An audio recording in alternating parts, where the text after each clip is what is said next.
Qu'est-ce que la franc-maçonnerie? Si nous voulons pouvoir examiner ses origines, il nous faut nous demander ce qu'elle est aujourd'hui. Or, en fait, comme il s'agit d'une tradition, ce qu'elle est aujourd'hui devrait correspondre à ce qu'elle était hier, à ce qu'elle fut aux origines de sa formation, de sa fondation. Qu'est-ce donc que la franc-maçonnerie? Vous remarquerez que je n'ai pas posé la question suivante. Qu'est-ce que le franc-maçonnisme? On parle de christianisme, on parle de bouddhisme, d'islam naturellement, de judaïsme, et on ne parlera pas de franc-maçonnisme. Pourquoi? Eh bien, tout simplement parce que la franc-maçonnerie est une association d'hommes, nous allons le voir, et elle n'est pas une doctrine. C'est ce qui la distingue précisément des religions, à plus forte raison des religions révélées, c'est qu'elle n'est pas un ensemble d'idées à inculquer à quelqu'un. Et ce quelqu'un, au fond, pourrait les posséder en récitant une sorte de catéchisme. Il n'est pas question de faire apprendre leurs leçons aux gens. Il est question de les amener. C'était là la révolution des Esséniens, ces fameux juifs dissidents des bords de la mer Morte, ces juifs qui s'opposaient aux juifs de Jérusalem, leur découverte de la promotion de la personne, conduire l'individu à voir clair par lui-même. Alors vous n'allez pas catéchiser quelqu'un, lui apprendre par cœur des vérités qui ne seront vraies pour lui et nourricières de vérités nouvelles, que dans la mesure où il les découvre personnellement, que dans la mesure, autrement dit, où il est en contact avec le donné universel qui est seule habilité à l'enseigner, qui a seule autorité royale à cet effet. Donc, j'ai bien précisé, nous parlerons de franc-maçonnerie et non pas de franc-maçonnisme. C'est un terme qui n'est pas du tout en place et qui n'est d'ailleurs jamais utilisé. Puisque nous sommes en Suisse, eh bien, parlons de la franc-maçonnerie suisse. J'ai fait pas seulement de conférences dans ces cercles, faisant valoir justement les points de vue des Esséniens, en raison de la concordance étonnante de points de vue entre ces deux dénominations. Mais enfin, parlons de la franc-maçonnerie suisse. Elle est définie ainsi par la Grande Loge suisse Alpina. La franc-maçonnerie est une association d'hommes qui se vouent à l'étude de la morale présentée et appréhendée sous la forme de symboles et d'allégories. Vous vérifiez immédiatement ce que j'ai pu dire. La franc-maçonnerie n'est pas un catéchisme, elle s'offre dans ce qu'elle a à faire découvrir à l'apprenti, à celui qui pénètre dans son milieu.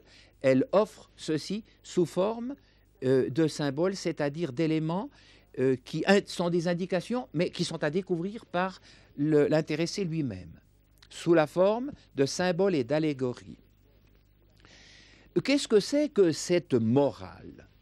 Eh bien, la question trouve sa réponse d'elle-même quand on sait que pour entrer, pour être admis dans la franc-maçonnerie, dans cette association d'hommes, eh bien, il faut être au préalable un homme libre et de bonnes mœurs. Donc, quand il est question d'étude de la morale, après cette entrée dans cette association, il est évident que cette morale n'a plus rien à faire avec les bonnes mœurs. Et là, il faut l'ajouter, nombre de francs-maçons dans le passé et même dans le présent n'ont pas compris cela.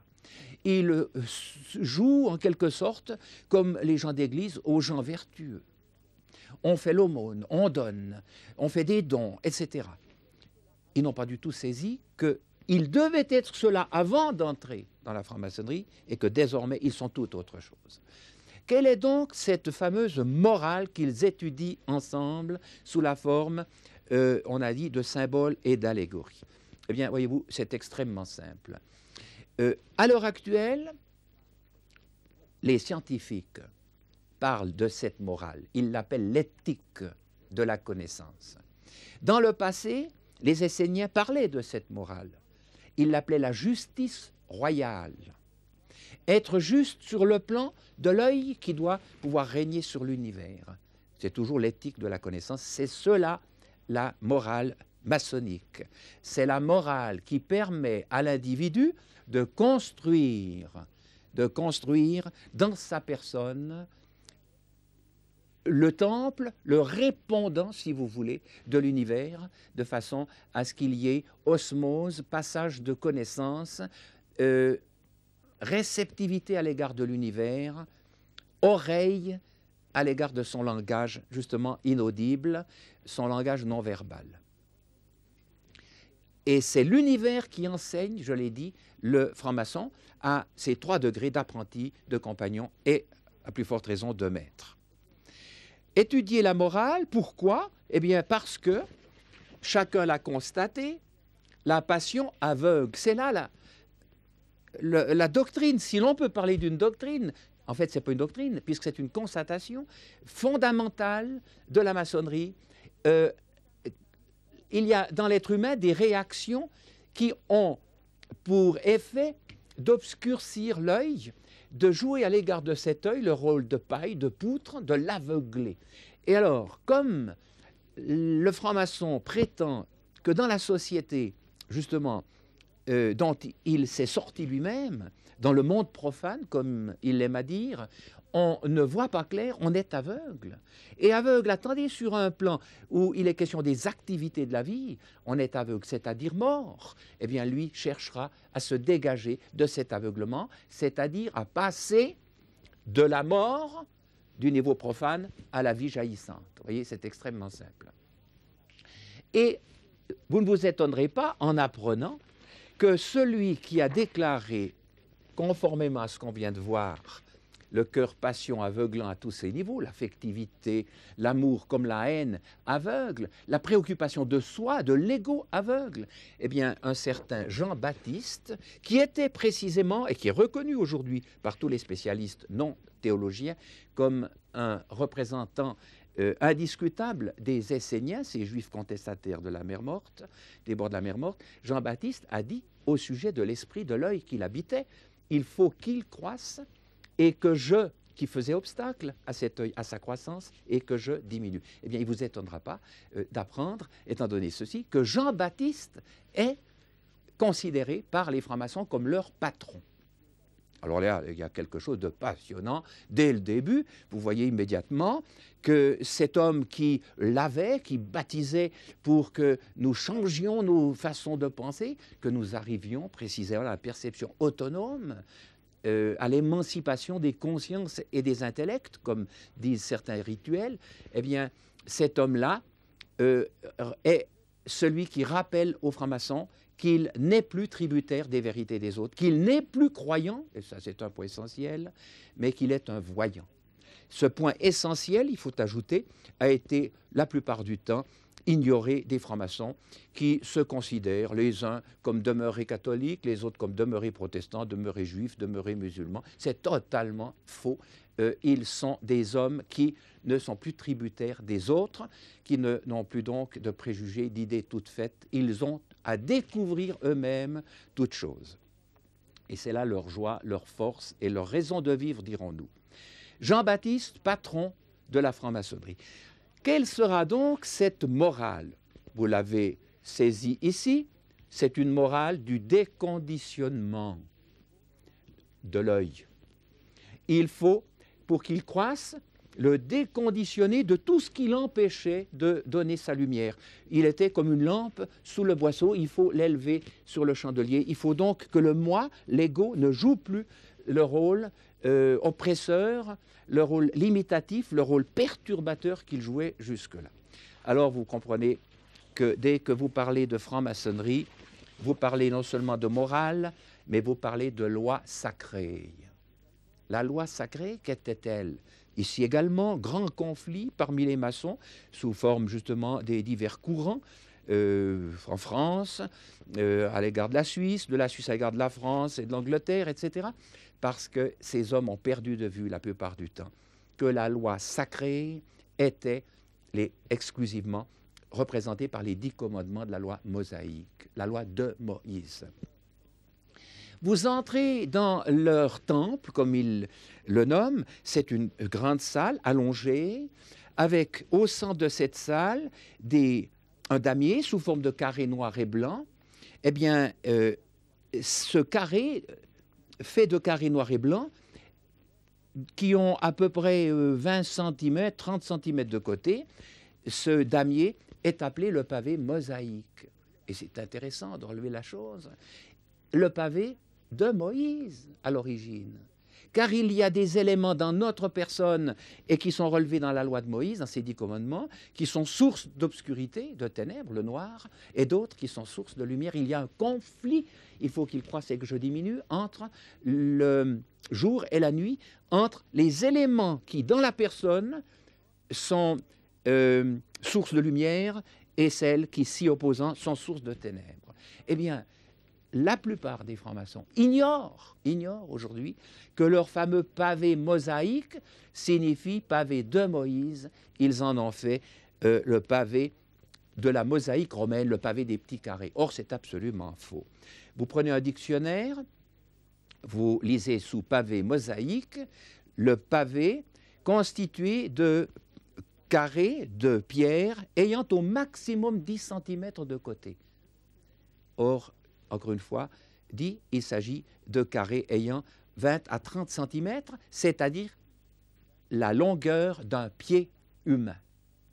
Car il s'agit de passer sur ce damier d'un carré blanc à un carré blanc en évitant les noirs, symbole de notre progression vers le tout blanc qui est la source de la lumière, l'Orient, l'état définitif, l'état dernier, l'état du maître.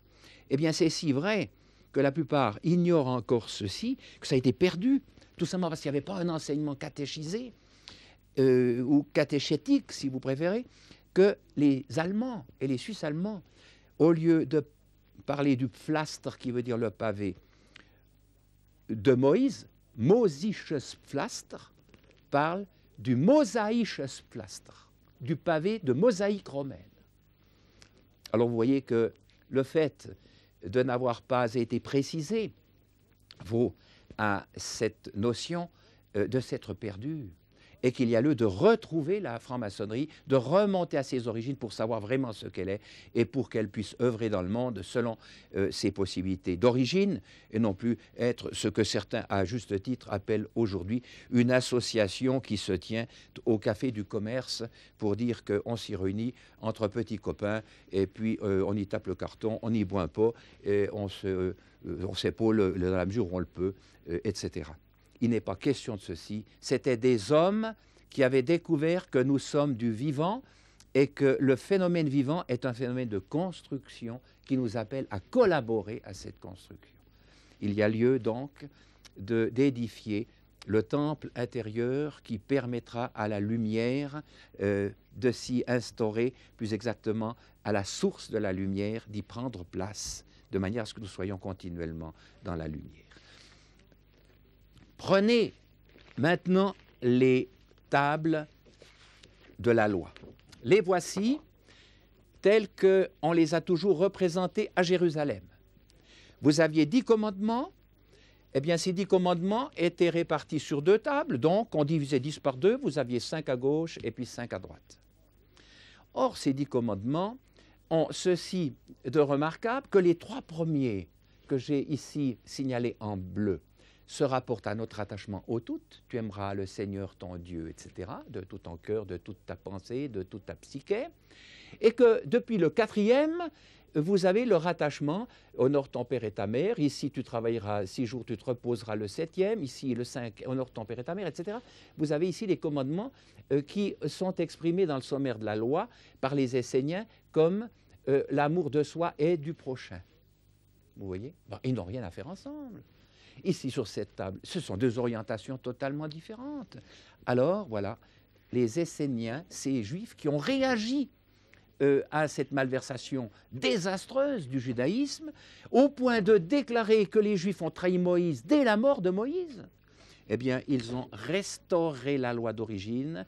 Ils habitaient au bord de la mer Morte, à Qumran, et ils ont placé les 3 premiers commandements sur la table de gauche.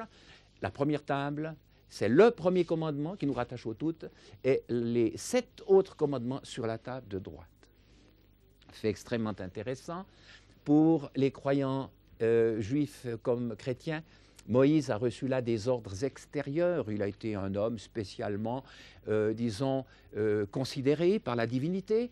Il a eu des ordres extérieurs et les autres n'ont plus qu'à obéir, à mettre en pratique tout cela. Pour les Esséniens, Moïse a saisi des appels intérieurs. Il l'a observé et il y a une source de lumière dans sa personne qui l'a amené à saisir tout cela. Et nous devons, grâce à ces commandements, redevenir ce qu'était Moïse, c'est-à-dire saisir à notre tour les appels intérieurs, considérer à notre tour ce qu'il a considéré, découvrir l'univers qui veut se manifester, se révéler à nous. Donc, ici, le monde des croyants, ici, le monde des voyants. C'est pourquoi le franc-maçon qui pense qu'il peut rester juif, qui peut rester protestant, catholique ou musulman, eh bien, n'a rien compris à ce qu'est la franc-maçonnerie, qui justement voulait libérer l'homme de toutes ces idées qui divisent, plus que ça, qui oppriment le mental, puisqu'il s'agit de vérités révélées prétendument, c'est tout à fait faux, c'est absolument mensonger, de vérités imposées à l'individu, qui ne peut les mettre en doute, qui ne peut remonter à leur source, qui ne peut les vérifier. Le fait de croire les yeux fermés, c'est l'aveugle, d'après les francs-maçons, comme les Esséniens, c'est l'aveugle dans le domaine de la vie, c'est-à-dire c'est le mort. Il s'agit maintenant, pour le franc-maçon, de passer de la mort à la vie. Or, fait captivant, cette conception-là se retrouve dans la tradition qui est venue jusqu'à nous dans le domaine chrétien. J'en prends pour preuve ici cette vue d'une chaire baroque dans une église située au sud de l'Allemagne, entre la Bavière, au fond, et l'Autriche, à Divise. Eh bien, si vous levez les yeux dans ce flattra pour découvrir ces étapes de la loi, eh bien, vous les découvrez comme je les ai représentées, avec 3 commandements sur la première et 7 sur la seconde. C'est passionnant. C'est donc une tradition qui était là et qui s'est perdue, mais elle est là, conservée dans cette église. Dans le Goetheanum, Goethe était franc-maçon, le Goetheanum de Dornach, vous avez ce vitrail, avec, ici de même, les 2 tables de la loi représentées, avec, sur la première table, 3 commandements, et 7 sur la seconde. Dans l'église de Arlesheim, dans le canton de Bâle, vous retrouvez cette tradition. Vous avez de nouveau une chaire. Ici, les 2 tables de la loi. Qu'observez-vous sur celle de gauche, sur la première? 3 commandements et 7 sur la seconde. Vous voyez? Un Français, un nommé Barjavel, a découvert tout ceci par lui-même. Il s'est posé la question, il a écrit un petit ouvrage publié par les éditions de Noël, intitulé « La faim du tigre », la faim, l'appétit du tigre. Il se compare à un homme qui a faim, qu'on n'arrive pas à satisfaire, à rassasier, parce que les vérités ne sont pas suffisamment nourricières, les vérités qu'on rencontre dans la tradition, dans le monde des hommes. Alors il va au-delà. Eh bien, il déclare que s'il y a 2 tables, eh bien, c'est très probablement une question non plus de quantité. On n'a pas 2 tables parce qu'il y avait trop de commandements pour une. Et on n'aurait pas eu 3 tables s'il y en avait eu davantage. Non, il y a 2 tables, dit-il, parce qu'il y a en fait une différenciation qualitative. Il y a 2 messages. Il a vu ça. Il a écrit son ouvrage en 1966. Eh bien, c'est la franc-maçonnerie par excellence. Et dans la mesure où les francs-maçons ont perdu ceci de vue, ils ont perdu leur essence. Ce n'est plus qu'une plaisanterie, disons, et c'est très regrettable en raison même des besoins du monde d'aujourd'hui, des besoins de lumière et, disons, de l'humanité, du besoin d'avoir en son sein des hommes valables. C'est extrêmement regrettable. Vous avez, en d'autres termes, 2 tables qu'on peut représenter ainsi. L'une qui vous enseigne une éthique, celle de gauche, de la connaissance, du rattachement au doute, de l'ouverture de l'œil et le bon, de l'esprit proprement dégagé de nos intérêts, vous voyez. Et vous avez une deuxième table qui est l'éthique sociale, celle des bonnes mœurs, qui est l'éthique, entendez bien, que doit avoir le candidat qui veut entrer dans la maçonnerie. Il doit être libre à l'égard des croyances et tout ceci, un homme déjà émancipé, et deuxièmement, de bonnes mœurs. Par conséquent, la maçonnerie ne lui apporte que cette éthique-là. C'est donc capital de le comprendre. Alors, voyez-vous, l'idée leur est venue, aux Esséniens cette fois, attention, mais vous retrouvez ceci dans la maçonnerie, de présenter ces deux tables non plus comme ceci, comme montantes, puisqu'il n'y en a qu'une qui monte ici, passer de la mort à la vie, mais de présenter cette table comme ne montant pas davantage ces commandements comme nous tirant en bas, nous maintenant à l'horizontale, vous voyez, nous empêchons de monter. Alors voilà, toute leur conception des choses est celle-ci. Comment faire pour dégager notre rattachement au tout sous forme de l'inconscient créateur, nous le verrons tout à l'heure. Ils appellent ceci le guide. Ils diront, c'est le Fils du cosmos qui nous habite. Comment faire pour dégager cette source de lumière de l'élément égocentrique, ici, sociocentrique, qui nous rattache au tout et qui, étant donné qu'il est passionnel, l'aveugle détruit. Comment faire pour réaliser ceci? Et vous voyez qu'ils ont immédiatement pris ces tables comme des symboles de direction. En fait, il s'agit de pieds, de pas. Et quand j'anticipe un peu, quand un apprenti entre dans la salle dite temple maçonnique, il entre avec le pied gauche qui va dans la direction montante de la lumière, qui est l'Orient, et il a son pied droit à angle droit qui empêche sa marche, de manière à ce qu'il comprenne ce qu'il attend, de manière à ce qu'il puisse rectifier et petit à petit parvenir à l'inverse, c'est-à-dire avoir son conscient épousé, fécondé par l'inconscient et non pas l'inverse, comme auparavant, c'était justement le conscient qui détruisait les sources inconscientes. Alors vous voyez, je termine ici. Sur ce point, les Esséniens ne s'étaient pas contentés d'opérer cette distinction, mais ils prétendaient que ceux de Jérusalem avaient trahi Moïse, si bien qu'au lieu de monter par le moyen de l'éthique de la table de gauche, l'éthique de la connaissance, eh bien, ils avaient détruit la connaissance, ils avaient remplacé tout ceci par des enseignements tout faits, des croyances, et ils avaient réduit le peuple d'Israël à un état d'esclavage mental absolument contraire à ce que Moïse voulait réaliser. Alors, vous me direz comment faire pour passer de la mort, ainsi représentée, à la vie, si vous voulez, représentée comme ceci, n'est-ce pas? Comment faire? J'aimerais construire ceci devant vous, ici même.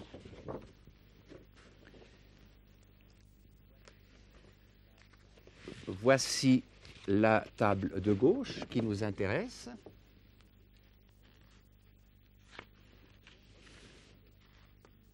La première table de la loi. Comment faire pour que ces commandements-là, notre attachement à l'autre, puis au groupe, ne l'emportent pas, ne deviennent pas notre existence, et que nous négligions la montée seule, indispensable, sous l'angle qualitatif de notre personne. Alors ils vous diront, eh bien, nous allons considérer ces commandements, la morale des bonnes mœurs, comme absolument secondaire. Elle doit être mise en pratique, elle doit être admise, mais notre attention porte sur ce développement-là. Qu'est-ce que vous avez? Trois commandements qui vont représenter des portes à franchir. Ici, vous avez le premier commandement, celui de l'apprenti. Ici, vous avez le deuxième commandement, qui déjà, tu ne te feras pas d'image, de représentation, d'emprunt au monde de l'ego, au monde du visible. Tu deviendras déjà tributaire de l'esprit, c'est la naissance d'esprit, en effet, à ce niveau-là. Ici, c'est le lavage par Jean-Baptiste.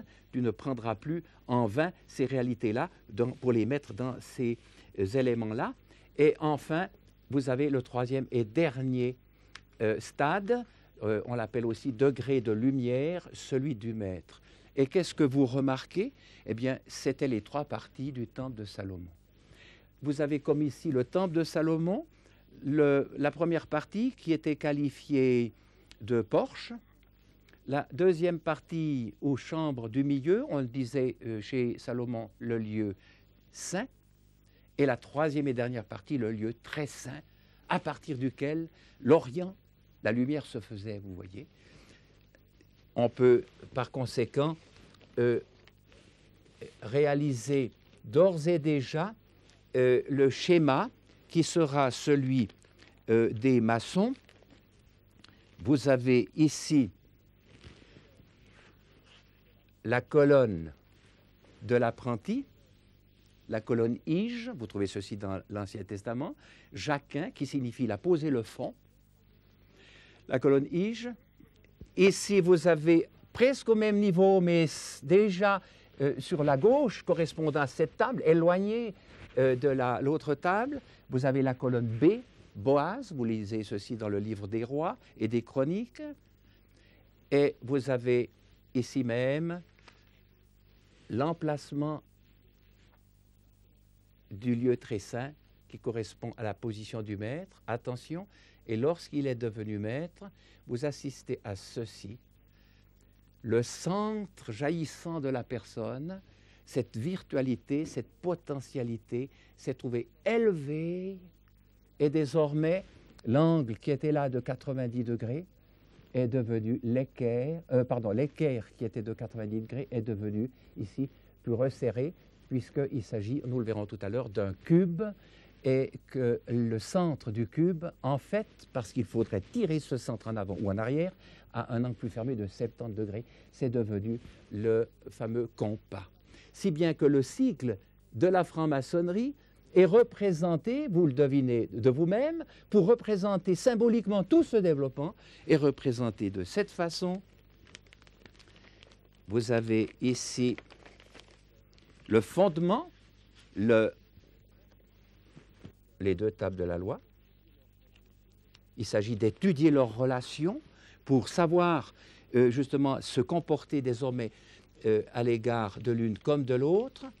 Et vous aviez ici la position qui vous montrait le centre du carré, le centre lumière qui va devenir maître sur votre personne. Et enfin, lorsqu'il est réalisé, ce maître, ce centre élevé devenu autorité sur vous-même, alors vous avez cet équerre qui se transforme en passant à la 3e dimension, encore une fois, nous le verrons tout à l'heure, en un compas. Voici le sigle de la franc-maçonnerie d'origine. J'ajouterai que les chrétiens, et encore une fois, il ne faut pas en vouloir à la franc-maçonnerie, elle n'était pas un catéchisme et il fallait que ces hommes se transmettent ceci sous forme de symboles et retrouvent de manière toujours exacte, interprètent correctement ces symboles. Ce n'était pas facile. Alors les chrétiens, notamment les Anglais, quand ils ont vu ceci, j'ai entendu l'un d'eux me le donner sous cette forme, eh bien ils ont réagi, on peut dire stupidement, en disant « c'est la loi juive ceci ». Nous ne sommes pas des juifs, nous sommes des chrétiens, pour nous la loi c'est la Bible. Ça c'était, on peut dire, l'aveugle qui raisonnait de cette façon-là, l'aveugle par excellence. Alors ils ont fait ce drame de remplacer ces 2 tables, c'est-à-dire tout l'enseignement que nous venons de voir ici, de le remplacer par un livre relayé ici, dont les 2 parties sont inséparables parce que c'est cousu ensemble, bien plus un livre qui, au lieu d'avoir 10 commandements, dont 3 se rapportant à leur propre cheminement, les 3 degrés maçonniques, eh bien, comporte des quantités de choses à croire et à ne pas croire, des quantités de choses aussi valables que d'autres choses aussi sottes, n'est-ce pas? Eh bien, voilà, la franc-maçonnerie, sa mort a été ce remplacement-là, à la suite de ce raisonnement ridicule. Nous ne sommes pas des juifs, nous sommes des chrétiens. Or, les 2 tables, telles qu'on les a vues tout à l'heure, n'étaient pas les tables juives. On aurait pu les tranquilliser, ces antisémites, en leur faisant remarquer que ces 2 tables, ainsi représentées, nous l'avons vu tout à l'heure, n'étaient pas celles de Jérusalem, que voilà. c'était celle des Juifs réactionnaires, dissidents, c'était celle des Juifs de Qumran, des Esséniens.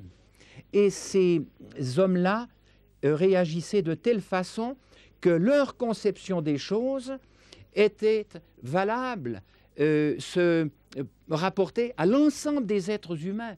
Désormais, et nous avons ceci dans les documents de la mer Morte, ce n'est plus la race qui les rassemble, ces hommes, c'est l'amour des hommes, c'est, autrement dit, l'amour de tout homme, raison pour laquelle il va être question de promouvoir un développement en 3 degrés. Vous avez les 3 degrés ici qui forment le temple, le fond, l'étude de la loi, du fond, le porche, ici la chambre du milieu, et ici le lieu très saint à partir duquel toute lumière se fait. J'ai terminé sur ce point, nous aurons l'occasion d'en reprendre quelques-uns tout à l'heure pour que vous puissiez voir ce cheminement aboutir de la mort, comme on l'a dit ici, à la vie jaillissante de lumière représentée par le dernier des commandements. Tu n'auras pas d'autre Dieu, autrement dit, tu exerceras l'autorité suprême. Je pourrais,